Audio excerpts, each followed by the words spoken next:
We are back in calm waters approaching the HotTub anchorage. There are narrow entrance channels to the east and west of this anchorage. The east entrance is recommended as it is the widest.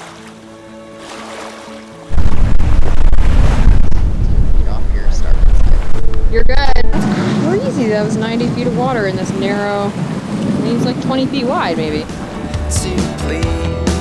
the times that we walk, going through and through. In that moment I felt that I could go anywhere with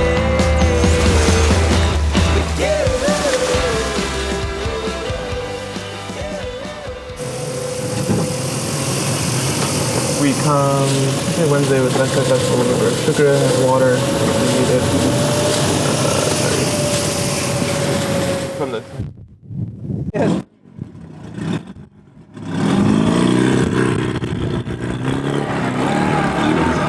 There's our half chickens. I love that they throw them across the boat to each other. Poultry juice everywhere. You would have a heart attack. I did. I just sanitized my.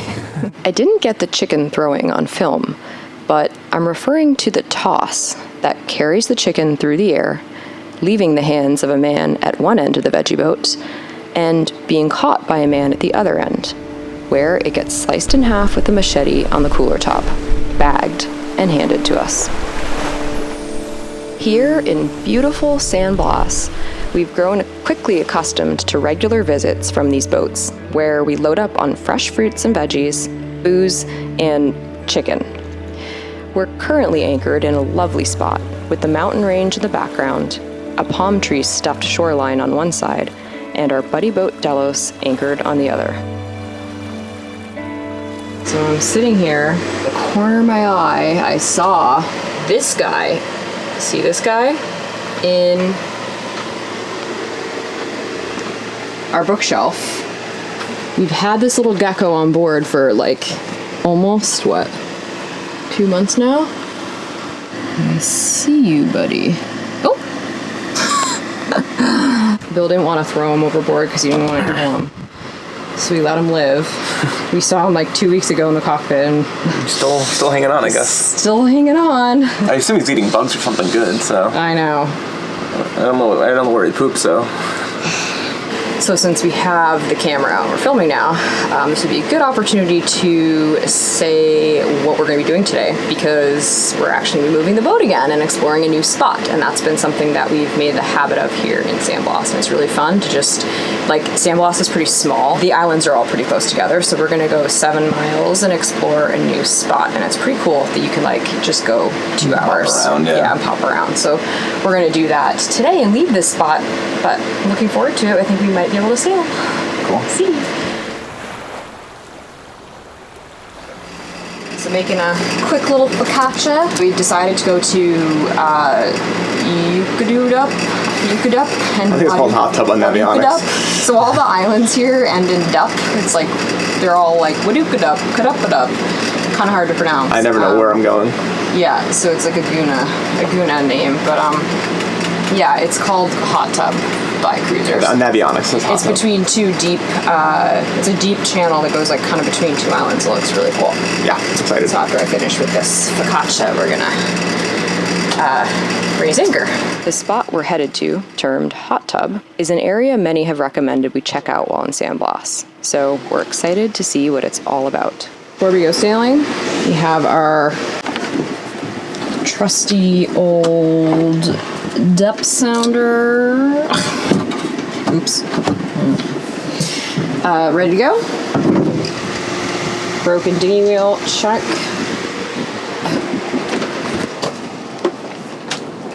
You talking to me? You show him our depth sounder? Yeah.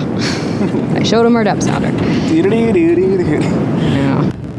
Well, I'm somewhat stemming the tide. I fixed a barbecue that we broke. The wells is completely sheared off. I seem to have found a couple holes in our dinghy. Yeah, we didn't film the fix for that, but... And I tried to patch the tire for the dinghy wheel. I'm not sure if that took or not yet, because I don't have a pump for it. But let's see what else we can break. Yeah, here we go. Do you think we might actually be able to sail? Or... Possibly.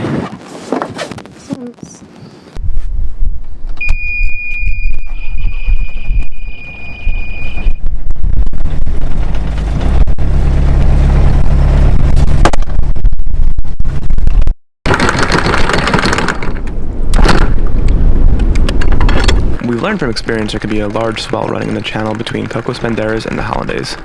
Today will be no different. However, our first challenge is to safely navigate out of our current anchorage.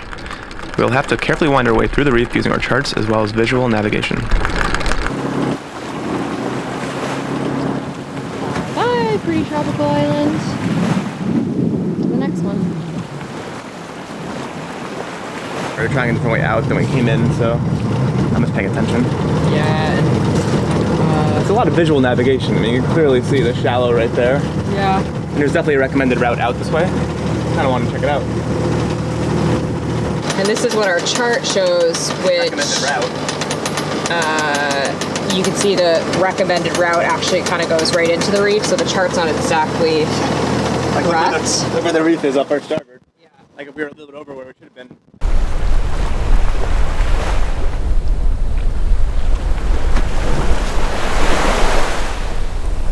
So that island right there is the one that we've been going to the beach lately.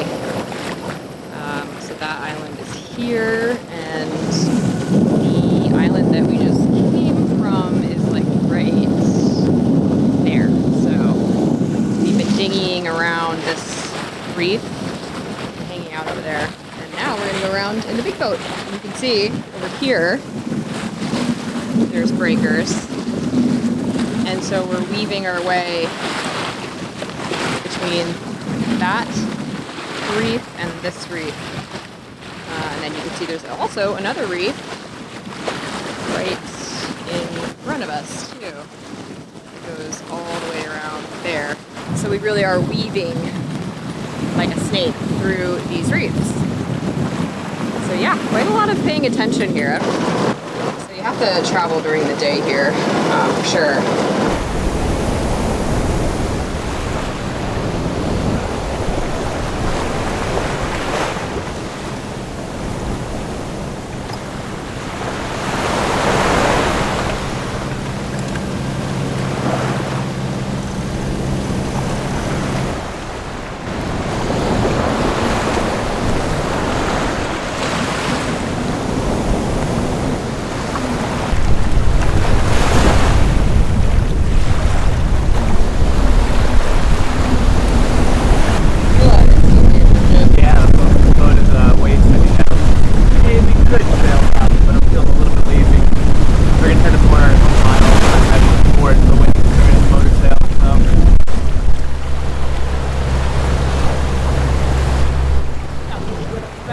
Ocean rollers here. It's not the height of them.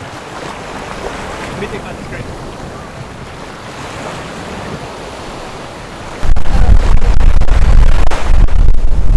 Well, when it's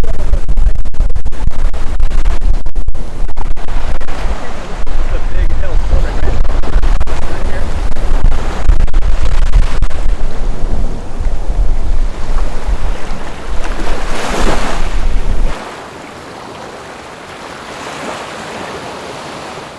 The waves are big, but it is a short stretch, and soon we are back in calm waters approaching the HotTub anchorage. This anchorage gets its name from the fact that its waters can get quite warm as the water over the large area flat to the north flows through the anchorage. There are narrow entrance channels to the east and west of this anchorage. The east entrance is recommended as it is the widest. So it's obviously that's like 1 foot deep. And it says this is 87 feet deep, so it's 50 feet off your starboard side. You're good. Crazy. Yeah.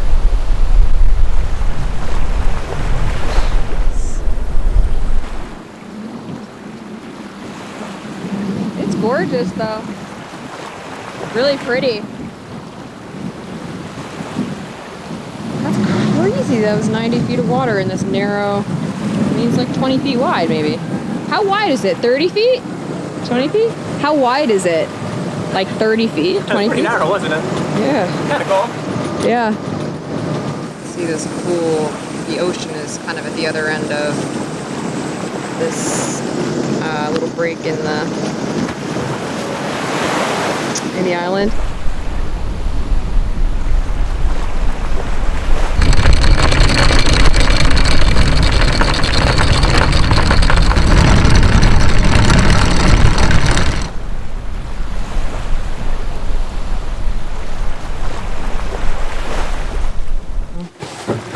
trying to siphon water out of our water tank. Yeah, so our water is not really... It wouldn't kill you, but it doesn't taste good since we need the new water membrane, the membranes for our water maker. So we've been borrowing water from Dallas. By borrowing, taking. And we haven't seen them for 2 days now, so we're out of we're both really thirsty. We've been using this little jug to... So we have like some drinkable water in this tank that's left, and we're just trying to get it out without putting it through the hoses in the boat and wasting some. Yeah, exactly. But this is just... Need to be able to go. We don't have down like here. Clean hose around is the problem we're facing right now. What else do I have in here? I'm trying to make my focaccia. Bill's needing me to film him. I'm very in the zone right now. So 5 minutes later, I have tomatoes on my focaccia, and Bill, what did you do to clean that house? I use a shower outside. Oh, you cleaned it. Okay. It's for denatured alcohol. And now Bill is working on. It's working pretty good. Smell okay in there? And it's 4 o'clock. We just anchored in HotTub. And the day continues.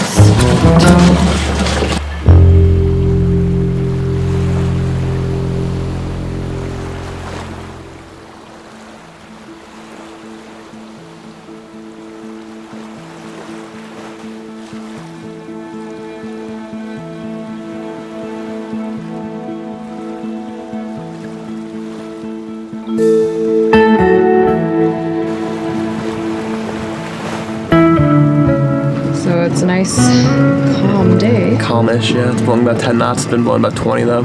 You still hear the waves even though it's calmer because it's... Yeah, we're gonna try to go out to the outer reef today. We hear that's the best diving. The swell hasn't really come down totally yet, but I think No, you can still like hear it roaring, but... Yeah, but I think it's the best we're gonna get for a little bit, so we're gonna take the dinghy out. It's kind of a cool pass, like it looks like a little river running through the coral reef here to kind of head out to the reef, so it should be kind of interesting. We've been in the water a bunch of times since we've been here, many times really, but haven't really done a lot of long dives, so hopefully today we're gonna find the promised land. Such a pretty place, huh? Pretty cool. Yeah, it is.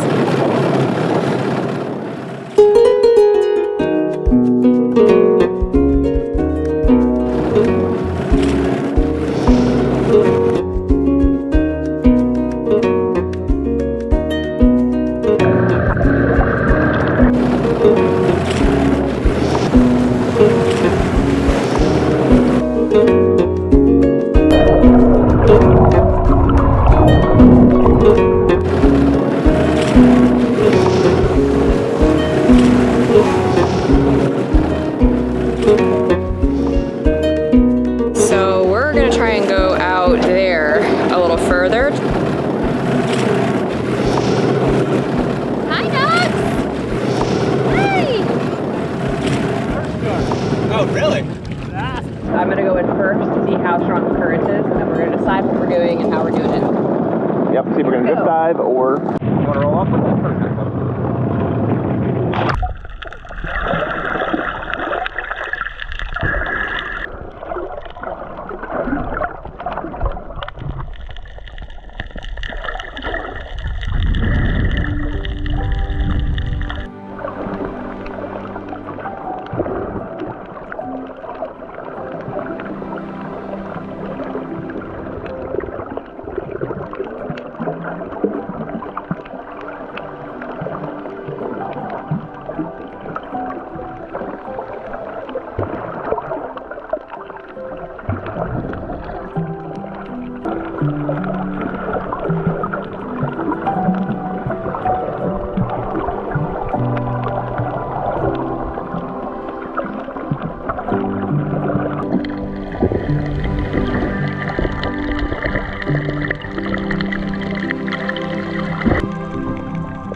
When I think of the underwater world of San Blas, I think first of the oversized coral. It's easily 3 to 5 times the size of the Bahamas and Caribbean, and I often feel like I'm on a movie set for the underwater version of Jurassic Park or something, because the coral is just so enormous. It gives these prehistoric vibes. A time where many animal and plant species were perfectly similar, except with respect to size.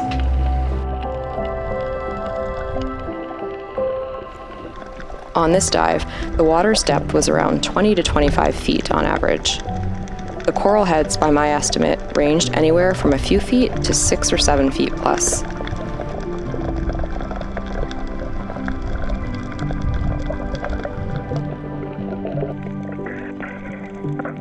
There are so many varieties here that I've never seen before, and in new colors.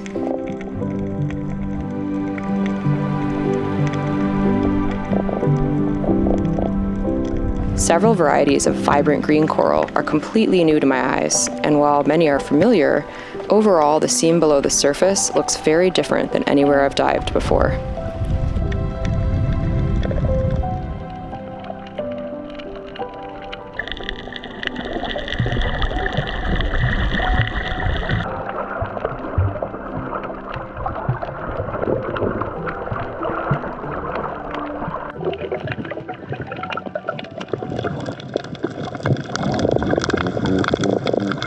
Another thing I'll always remember about San Blas diving are the groupers. Not that we see many, but we hear them all the time. That boom, boom, boom, boom, boom, boom, boom sound. It's a grouper defending his territory. For whatever reason, the groupers seem much more aggravated by our presence near their turf than anywhere else we've ever dived.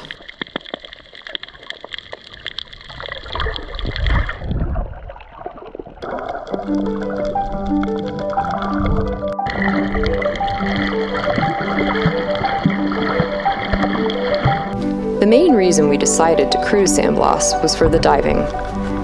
It's hard to compare it to the Bahamas in some ways because the underwater world there is a desert with the clearest, often shallow and calm, water, absolutely filled with loads of colorful reef fish and sea turtles. Overall, numbers of fish are lesser here, particularly the larger fish. Although we know there are lots of bigger fish here, they're just in harder places to dive, deeper and with stronger currents. There's far more sharks in the Bahamas and Caribbean too, but overall the variety of fish and the health and beauty of the coral is incredibly stunning here, and it's more than met our high expectations. Plus, the water is warmer here than the Bahamas at this time of year, so we've never ever had to wear a wetsuit, which is really nice. We couldn't be happier.